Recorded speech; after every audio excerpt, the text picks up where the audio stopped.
circumstances play an important part in any success. If you look at even the likes of sort of Chelsea, if you look at even Dyche at Everton at this point, it's extremely successful with a formula at Burnley, but it hasn't replicated at Everton. So these are circumstances that work in a specific environment, but they're not always going to be successful. But by and large, what they do is they give you kind of a platform, maybe some base kind of stuff to be looking at and saying, all right, well, maybe this is what we need to do.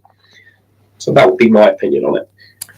So that's fascinating. So you're talking about kind of similar football clubs, similar personnel, same manager. You're saying there is, but it worked in one environment, but it didn't work in another. How come?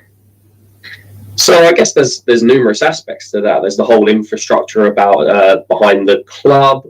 There's the fan base and the expectations of perhaps what you're supposed to be doing and who you are. There's probably a full culture and identity that at Burnley everybody would have bought in on, which is an important aspect. And probably at Everton you haven't got that. There's a few more egos. There's not quite the same kind of team culture, the same team passion to play in that way. Right, so not everybody's bought into it, and I think that's probably one of the biggest problems.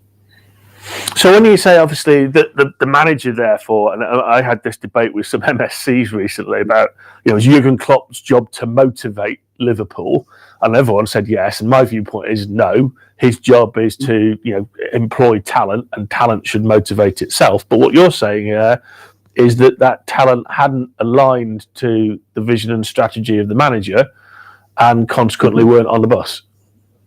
Yeah, and you see that more and more in the top level of elite sports nowadays in any team. I mean, if we take Arsenal, for example, look at when Arteta came in, he's got rid of Ozil. He's pretty much got rid of anything that he sees as deadwood, same as Aubameyang, anybody who doesn't quite, fit to that ideal of his non-negotiables, of his cultures, the way that he wants to set in the life of that club and what that club should be like. So I think you see that very commonly now at the absolute elite level. Everybody's got to buy into this strategy, this passion. Well, that's absolutely fascinating because, again, as we'll unpack this as we go through each episode, but actually, if we look about what a football manager, maybe it translates into sales, football manager's key job is to figure out who not to hire because it might damage that culture, or as you say, who to let go because they don't want to be there. And if the culture isn't strong enough, one character can completely and utterly derail the entire season, for want of a better way, or the entire year. Yeah, absolutely. And you see this across the board, whether it be the All Blacks, they have a no challenging people, to say it's not the technical term, but yeah, they have this, and pretty much all of the teams are having this right now. And they're trying to create this aspect around the team, right? It's all about us as a team and as a collective.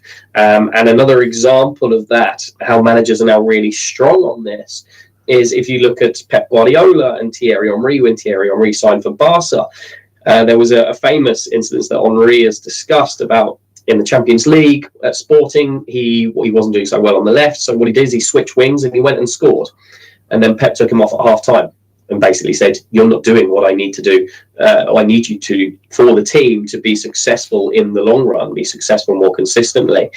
So that was quite of a bold move, but one that Henry then bought into. So I think that's, again, interesting thing. So kind of what you were saying is potentially if he'd have stayed on the wing that he was allocated or asked to play on that position, the team would have scored more, but actually he went to go and fix his desire to make something happen. So there's obviously kind of a lot of things that vary in football. So not necessarily would they have scored more, but what Pep is trying to install in all of his teams is that everybody has their part to play and you must play that role. And if you don't play that role, then in the long run, actually what you do, then the team is out of shape. We don't perform as well as a unit. I think of that in sales as an organization, as a sales team. We don't perform as well if you're kind of going a little bit rogue and not doing what we need to do, for our strategy.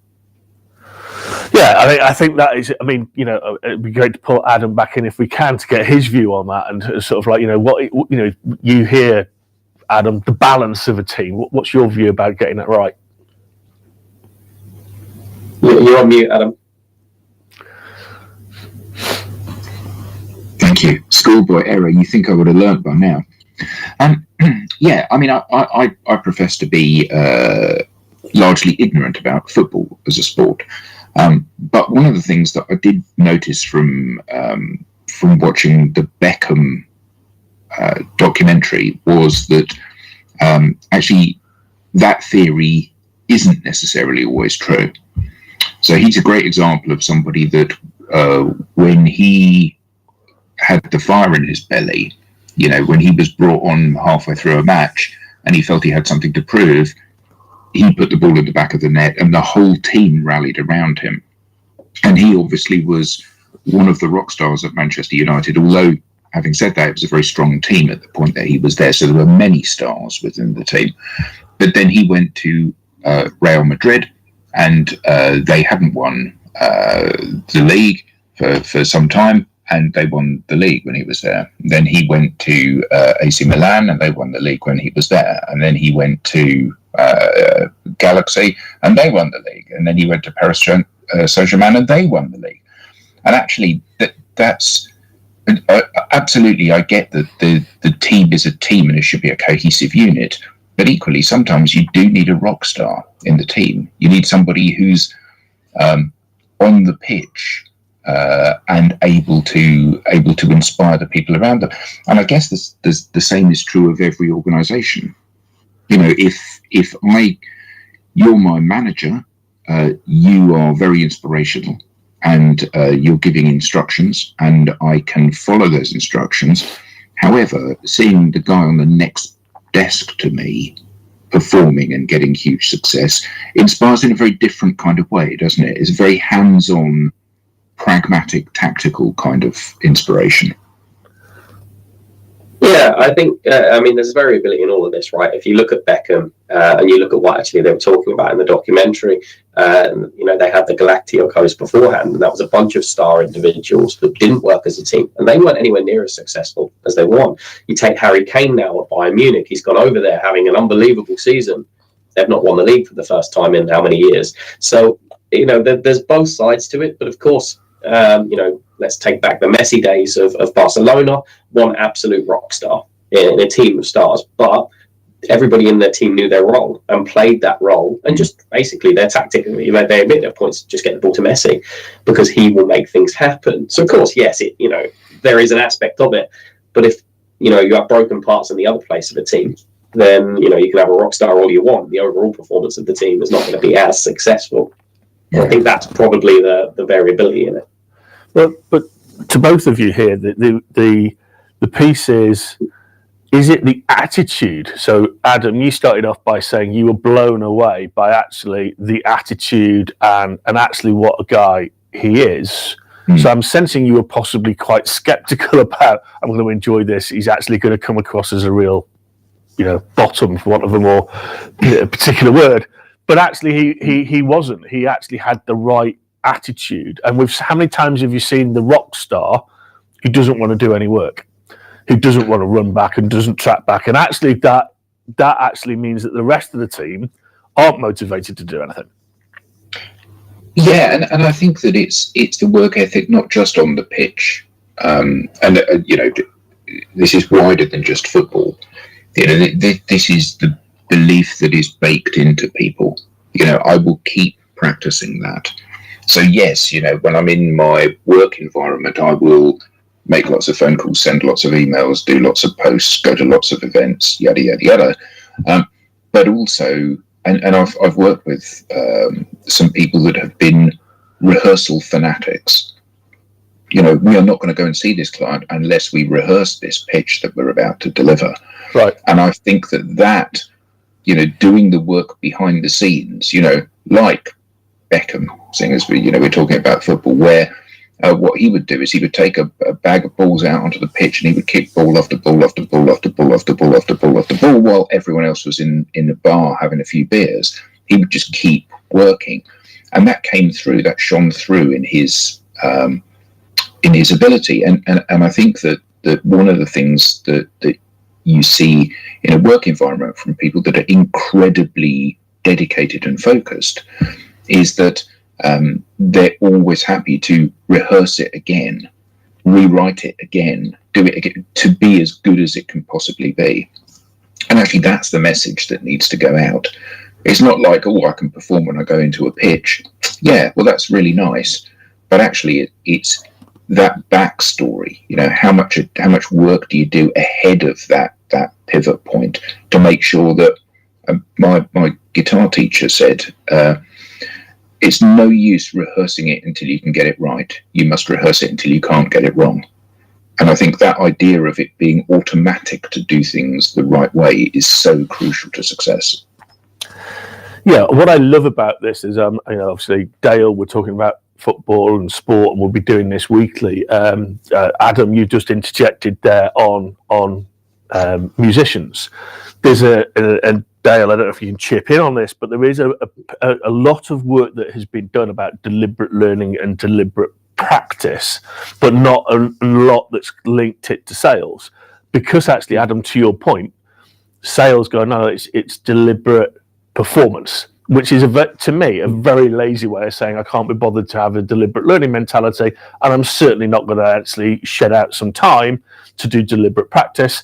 So you're right, I'm going to literally in that example pitch up and actually do it in performance. It's like, well, I haven't done any learning and I haven't practiced, and yet Usain Bolt just didn't turn up for the 100 meters, did he, at the Olympics, and go, you know what, this is it. This is deliberate performance. He'd done what? How many hours and hours of checking his stride, checking his nutrition intake, getting his head in the right place, even to do that 100 meters at the time. Yeah, sort of mentality I live by in what I do. It's look at the process, not the outcome. Because if you look at the process and break down the process, do the right behaviors, have the right attitudes throughout all of those behaviors, and then eventually you'll get the right outcomes. Of course, there are variable aspects in anything, in football and sales. Sometimes you do all the right behaviors and not get the right result. But that doesn't mean that what you did, anything was wrong. So again, it's kind of that practice, preventing yourself from sort of, from the failing or giving yourself the best chance to succeed. So I think that's, it goes without saying, if you fail to prepare to fail, right? That's always been the case, and that probably will always be the case. But then you've also got to think, okay, what I'm doing is working now, but will it work down the future? And that's that kind of innovation in what is the sales process, and sort of maybe the methods that you would have to use over the long term. How can you keep what is working, but what needs to evolve? And I think that's also really important to consider in any field of work or sport or music, anything really. I had this horrible vision then that what I was actually going to say is, yes, that's exactly how I do my 100 meters practice. And I had this vision of you in Lycra stretching, and making sure you'd eaten your banana and your chicken breast without skin on. Yeah. That was pretty as it used to be. Yeah, great comment here from Alex, 100% Adam. So some of the best people I've had the pleasure of working with are musicians. He didn't mean you, by the way, Adam, on that one. He said some of the best people are musicians as well. So I don't think that was a direct compliment. Yeah, I'm aware of that. But I think one of the interesting things that Dayle said then about practice and breaking down the process, because you can control the outcome as much as you possibly can. I think the really important thing is that you can only prepare the things that are within your control.